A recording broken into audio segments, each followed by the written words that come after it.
बेरोजगारी का माहौल तो बहुत ही कम है इस समय। 4 साल से ज़्यादा हो गए माननीय रेल मंत्री अश्विनी वैष्णव जी रोजगार का डिडोरा जितना पीट लें, 4 साल से ज़्यादा हो गए रेलवे में एक भर्तियाँ नहीं हुई। एजुकेशन में चेंज लाना चाहिए इसके लिए, बेरोजगारी को कम करने के लिए। राजस्थान पेपर पे पेपर लीक हो जा रहा है, उत्तराखंड पेपर पे पेपर लीक हो रहा है, बिहार जिसका आपको खुद पता होगा, बिहार पेपर पे पेपर लीक हो रहा है, लेकिन युवाओं की सुनने वाला कोई नहीं है। देश अभी दो मुहाने पर खड़ी है। एक तरफ जहां अर्थव्यवस्था बेहतर होने की बातें कही जा रही है, वहीं दूसरी तरफ देश के अंदर युवा बेरोजगार हो रहे हैं। मेड इन इंडिया और मैक इन इंडिया के तहत अनेक सारे प्रोजेक्ट प्रधानमंत्री मोदी लॉन्च कर रहे हैं, लेकिन इससे देश के युवाओं को क्या फ़ायदा मिल रहा है? अभी हाल ही में ऐसी कई घटना हुई है जो इस बात को साबित करती है कि देश के अधिकतर युवा रोजगार से विमुख होकर अपने आप को कहीं का नहीं मान रहे हैं। वो ये कहते हैं कि ये सरकार ने उनकी नौकरियां छीन ली है, उनके रोजगार के अवसर छीन लिए हैं। इसी मुद्दे पर बात करने के लिए हमारे साथ कुछ लोग हैं। हम पहुंच चुके हैं नोएडा में। स्वागत करते हैं आपका। मेरा नाम है गौरव झा और सहयोग कर रहे हैं प्रदीप। देख रहे हैं आप अपना चैनल भैया जी गजब। एक व्यक्ति है, बात करते हैं, नाम बताइएगा सर। मेरा नाम गौरव है। गौरव, सवाल यही उठता है कि देश में सारी चीज़ों के लिए थैंक यू मोदी जी हो सकता है, तो जो बेरोजगारी है उसके लिए थैंक यू मोदी जी क्यों नहीं हो सकता? बनता है, बेरोजगारी के लिए भी थैंक यू मोदी जी बनता है, और युवा अपनी तरफ से संदेश भेज भी रहे हैं, पर दिक्कत ये आ जाती है कि ये बातें शायद उन तक पहुंच नहीं पा रही है। क्या कारण हो सकता है? युवा इतनी मात्रा में बेरोजगार हो रहे हैं, वो कह रहे हैं कि रोजगार ही नहीं है, इधर मोदी कह रहे हैं कि हम अपनी अर्थव्यवस्था बेहतर कर रहे हैं। मैं बताता हूँ, एक एक चीज़ों को परत दर परत समझते हैं। सबसे बड़ी चीज़, अगर हम भी युवा हैं, युवा अवस्था में हैं, पहले के दशक में जाएं, अभी दशक भर पहले की बात मैं बताता हूँ। पहले चीज़ें क्या होती थी कि सरकारी नौकरियाँ आती थी। हमारे यहाँ सरकारी नौकरी आज के समय में सबसे बड़ा रोज़गार माना जाता है, इससे हम अपना पीछा नहीं छुड़ा सकते। तो अगर बात हम उसकी करें तो अखबारों के माध्यम से लोगों तक बातें पहुँचाई जाती थी, विज्ञापन आते थे, लोग बढ़ चढ़ के उस भर्तियों का हिस्सा बनते थे। फिर उसी अखबारों के माध्यम से लोगों तक रिजल्ट्स बताए जाते थे कि आप क्वालिफाइड हैं, आप डिसक्वालीफाइड हैं, या फिर जो भी चीज़ें होती थी। नियुक्ति पत्र जो होता था वो डाकिया के माध्यम से लोगों के घर तक पहुंचाया जाता था। एक हर्ष का माहौल होता था, बड़ी खुशियाँ होती थी। अब क्या स्थिति हो गई है कि सरकार जब अगर बात करें रोज़गार की, तो पहली बात की ढोल पीटती है, हम 1000 का रोज़गार दे रहे हैं। देश के बड़े बड़े मंत्री, मैं अगर बात करूं तो कई सूबों के मुख्यमंत्री भी उन रोज़गार पत्र का वितरण कर रहे हैं। आप बस इसी से अंदाज़ा लगा सकते हैं कि जो काम पहले अखबार कर लिया करते थे, जो काम पहले पोस्ट मास्टर किया करते थे, लोगों तक चिट्ठियाँ लेकर जाया करते थे, नियुक्ति पत्र दिया करते थे, आज वो काम कौन कर रहा है? सरकार के बड़े बड़े मंत्री आ रहे हैं और तनिक ढोल पीट कर लोगों को बताया जा रहा है कि हम रोज़गार दे रहे हैं, हालांकि उसकी मात्रा बहुत कम हो गई है। ठीक है, आपको भी लगता है देश में बेरोजगारी का माहौल? बेरोजगारी का माहौल तो बहुत ही कम है इस समय। कम है? अच्छा, मोदी के आने से बेहतर हुई है चीज़ें? योगी के आने से यही है कि मतलब काफ़ी चीज़ें सही हुई हैं, ठीक ठाक हुई हैं। लेकिन युवा तो हल्ला कर रहे हैं कि उन्हें रोज़गार नहीं मिलता। युवा अगर हल्ला करेंगे तो भाई युवा को कुछ करना चाहिए ना, ऐसा थोड़ी नहीं मतलब कि बिल्कुल उसी हिसाब से रहें कि हम कुछ करने ही नहीं चाह रहे। योगी क्या तुम्हारे पास में पैसा थोड़ी नहीं डालेगा, वो तो अभी यहाँ पे देखो 12/22 में स्टेडियम में कल हुआ था। युवा कितने रजिस्ट्रेशन करवाने गए बताएं मुझे आप? कौन गया है बताओ? ज़्यादा से ज़्यादा वहाँ 100 व्यक्ति थे बस, और कोई नहीं था। ठीक है, अब मैं बताता हूँ रोज़गार की। इन्होंने कही कि बहुत रोज़गार मिल रहे हैं युवाओं के पास, सरकार खुद थोड़ी पहुँचेगी, वो उनके खातों में खुद पैसे थोड़ी डालेगी। मैं आपको राज्य दर राज्य कुछ आंकड़े पेश करता हूँ। अभी पिछले सदन की बात है, सरकार ने लोकसभा में बताया था कि केंद्र के कुल स्वीकृत पद हैं 40 लाख के आसपास। मैं अनुमानतः बता रहा हूँ, थोड़ा कम थोड़ा ज़्यादा जो भी हो, जिनमें से 9,60,000 से ज़्यादा पद अभी खाली हैं। जहां अगर बात करें तो गृह विभाग की 1,40,000 से ज़्यादा के पद गृह विभाग में खाली हैं, 2,60,000 से ज़्यादा के पद रक्षा में खाली हैं। और वहीं अगर बात करें रेलवे की, जो कि भारत का सबसे बड़ा एक नेटवर्क है, 2,40,000 से ज़्यादा के पद रेलवे में खाली हैं। रेलवे की भर्तियों की मैं आपको बताता हूँ, 2019 के ठीक पहले रेलवे की कुछ भर्तियां हुई थी, जिसका परिणाम अभी घोषित किया गया है। नियुक्ति शायद बटना अभी बाकी है, लेकिन 4 साल से ज़्यादा हो गए माननीय रेल मंत्री अश्विनी वैष्णव जी रोजगार का डिडोरा जितना पीट लें, 4 साल से ज़्यादा हो गए रेलवे में एक भर्तियां नहीं हुई। और ये बातें सरकार ने स्वयं लोकसभा में बताई हैं। कहाँ रोजगार दिया जा रहा है? केंद्र सरकार कहाँ रोजगार दे रही है? 9 लाख से ज़्यादा अगर स्वीकृत पद खाली हैं, उन पदों को क्यों नहीं भरा जा रहा है? अगर राज्यों की, ये केंद्र की बात हुई, राज्यों की बात मैं आपको बताता हूँ। उत्तर प्रदेश 2016 की बात है, जूनियर असिस्टेंट की भर्ती आई थी। आज 6 साल से ज़्यादा हो गए, असिस्टेंट की भर्ती आई, लोगों ने फॉर्म अप फिल किए, आए लोग, परीक्षा अटेंड किए, रिजल्ट भी अब घोषित हुआ, नियुक्ति पत्र 6 साल से ज़्यादा हो गए, अब तक बंटना बाकी है।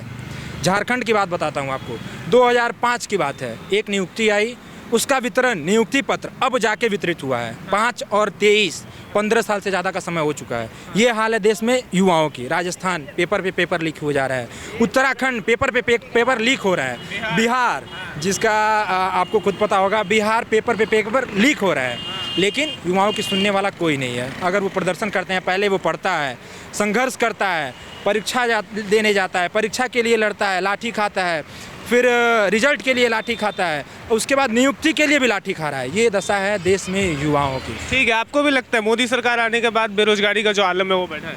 जी, पहले भैया ने जो बात कही वो बात बिल्कुल सच है। ये तो मेरे घर में भी एक बात हुई है। मेरी मम्मी ने ग्राम सचिव का एग्ज़ाम दिया था और वो एग्ज़ाम देने के 1-2 साल बाद उसे रद्द कर दिया गया, तो उस चक्कर में दोबारा एग्ज़ाम निकले हैं। और बेरोज़गारी का तो ये है ना, आजकल लोगों का क्या होता है, जैसे आईटी सेक्टर का बताते हैं हम आपको, तो लोग अपना पैशन नहीं देखते, जहाँ पैसा दिखता है, भीड़ दिखती है, वहाँ चले जाते हैं। फिर इसी चक्करों में कंपनी में भीड़ ज़्यादा हो जाती है, उससे कंपनियों को नौकरी कम करनी पड़ती है। इस चक्कर से बेरोज़गारी ज़्यादा बढ़ रही है।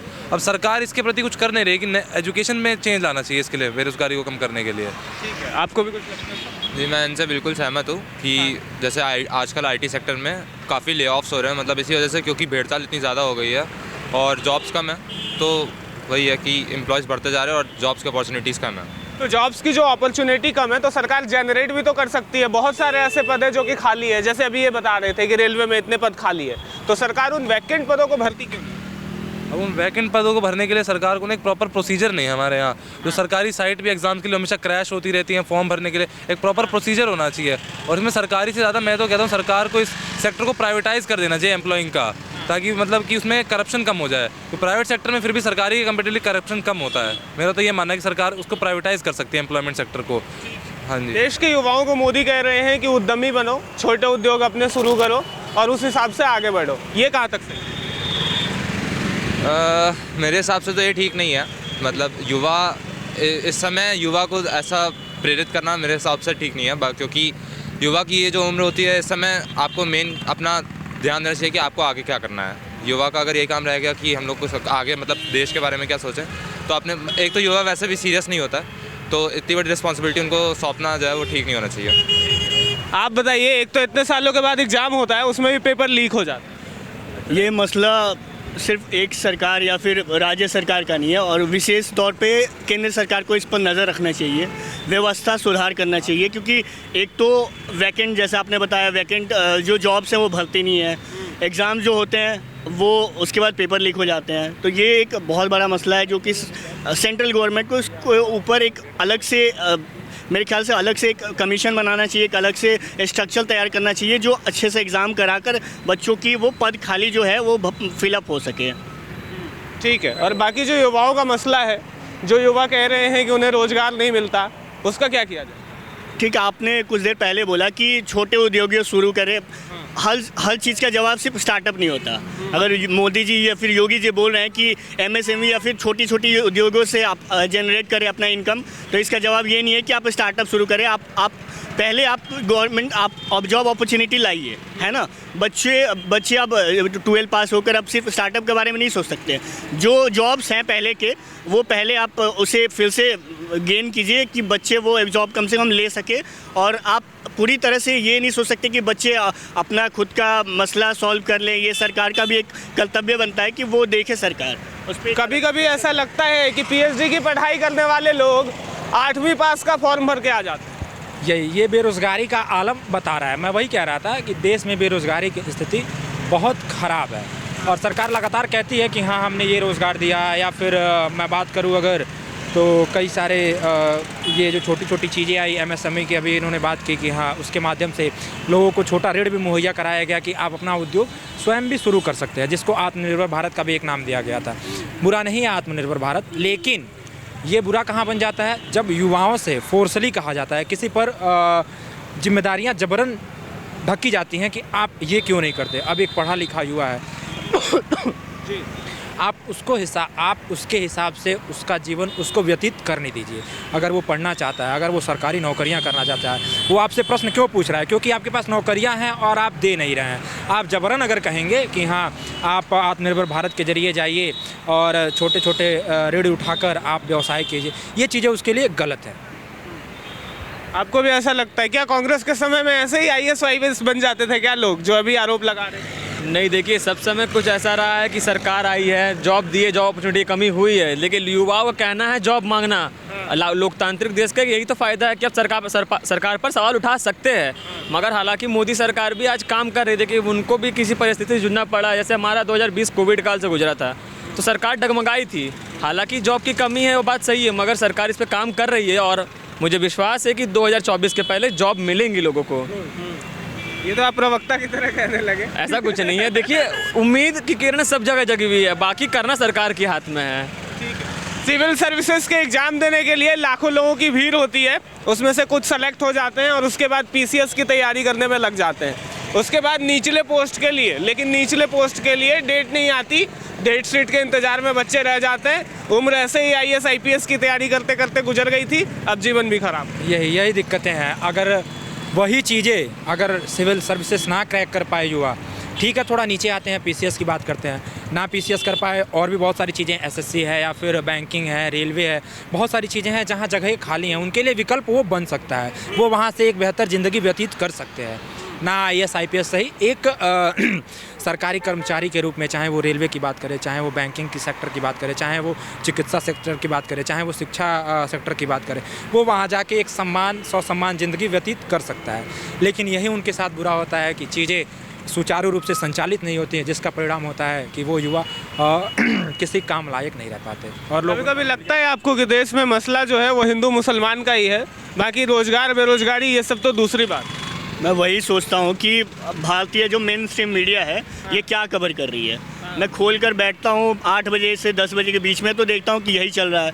बागेश्वर धाम ठीक है, आप वो दिखाइए, अब बाबा जी को दिखा रहे हैं, आप हमारे जो स्टूडेंट के मसले हैं वो आपने बंद कर रखा।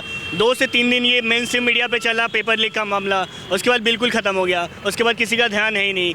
अब सारी मीडिया, हर एक चैनल लगे हुए हैं वो बाबा जी के प्रसारण में।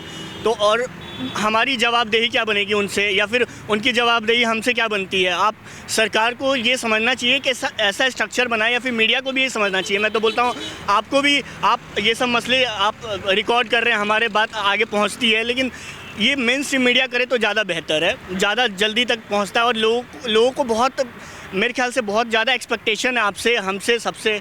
तो आपको बातें पहुँचानी चाहिए जो हम बातें आपस में आपसे शेयर कर रहे हैं। ये सब बातें बहुत इंपॉर्टेंट है, सरकार को भी ये समझना चाहिए और ऐसी एक व्यवस्था लानी चाहिए जो बहुत बेनिफिशियल हो बच्चों के लिए, क्योंकि बहुत ज़रूरत है। बच्चे हमारे देश के बच्चे बहुत टैलेंटेड हैं, लेकिन उनको चाहिए कि कोई गाइड करे उनको चाहिए कि ऐसा स्ट्रक्चर रहे, एग्ज़ाम देकर कम से कम एग्ज़ाम ले तो सके। वो एग्ज़ाम भी नहीं ले पा रहे, वो इतने मसले हैं, एग्ज़ाम पेंडिंग रह जाता है, भर्तियाँ आती हैं, भर्तियाँ पेंडिंग हो जाती हैं, डेट्स पेंडिंग हो जाती हैं। तो ये कोई तरीका नहीं है, मतलब बच्चों को और डिमोटिवेट से बच्चे फील करें। आपको भी लगता है राम मंदिर, धारा 370, पठान, बाइकॉट, अगरम बगरम, इन सारी चक्करों में जो बच्चों की शिक्षा दीक्षा की बात है वो पीछे छूट जाती है? देखिए इन सबको छोड़िए, सबसे बड़ा बात है गौरव भैया, TRP का खेल है। आप आपको दिखाया वही जा रहा है जो उनको पसंद है, आपके पसंद और आपके मसले नहीं दिखाए जा रहे हैं। आप बिजनेस बना लिए, सीधा समझिए, ये बिजनेस है। अगर सब दिखा देंगे सरकार के खिलाफ तो सरकार यहाँ फेल है, मगर राम रहीम करके जनता का ग्रैब कर रहे हैं, अटेंशन गेन कर रहे हैं, तो ये इसमें किसका बेनिफिट है?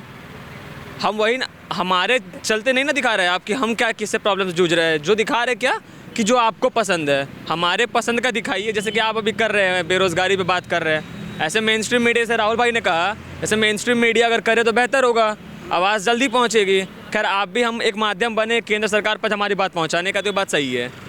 पत्रकारिता भी एक धंधा है और ये रसूख वाले लोग ही ऐसा काम को अंजाम देते हैं। इसके अलावा एक और अपडेट आपको देते हैं। अपडेट ये है कि देश की टॉप 3 केंद्रीय विश्वविद्यालय के बाद ऐसी कोई विश्वविद्यालय नहीं है जो 3 साल में आपको डिग्री प्रोवाइड कर दे। राज्यों पर पहुँचे तो पूछिए ही मत। अब ऐसे में युवाओं के लिए समस्या यह है कि उन्हें रोजगार के कोई ऐसे भी साधन देखने को नहीं मिल रहे हैं। अब युवा छोटे उद्यमी तो बनना चाहते हैं, लेकिन उद्यमी के लिए उसे धन की ज़रूरत है। दूसरी बात यह है कि कोई व्यक्ति पीएचडी करके पकौड़े की दुकान लगाना क्यों चाहेगा। ऐसे में सरकार इन विषयों को नहीं समझ रही है। अब जब नहीं समझ रही है तो युवा आक्रोश में है और उसी आक्रोश के तहत अपनी बातें हम तक पहुंचा रही है, यानी कि देश के युवाओं को रोजगार की सख्त जरूरत है। सहयोग कर रहे थे प्रदीप, मेरा नाम है गौरव झा। देखते रहिएगा हमेशा की तरह भैया जी गजब।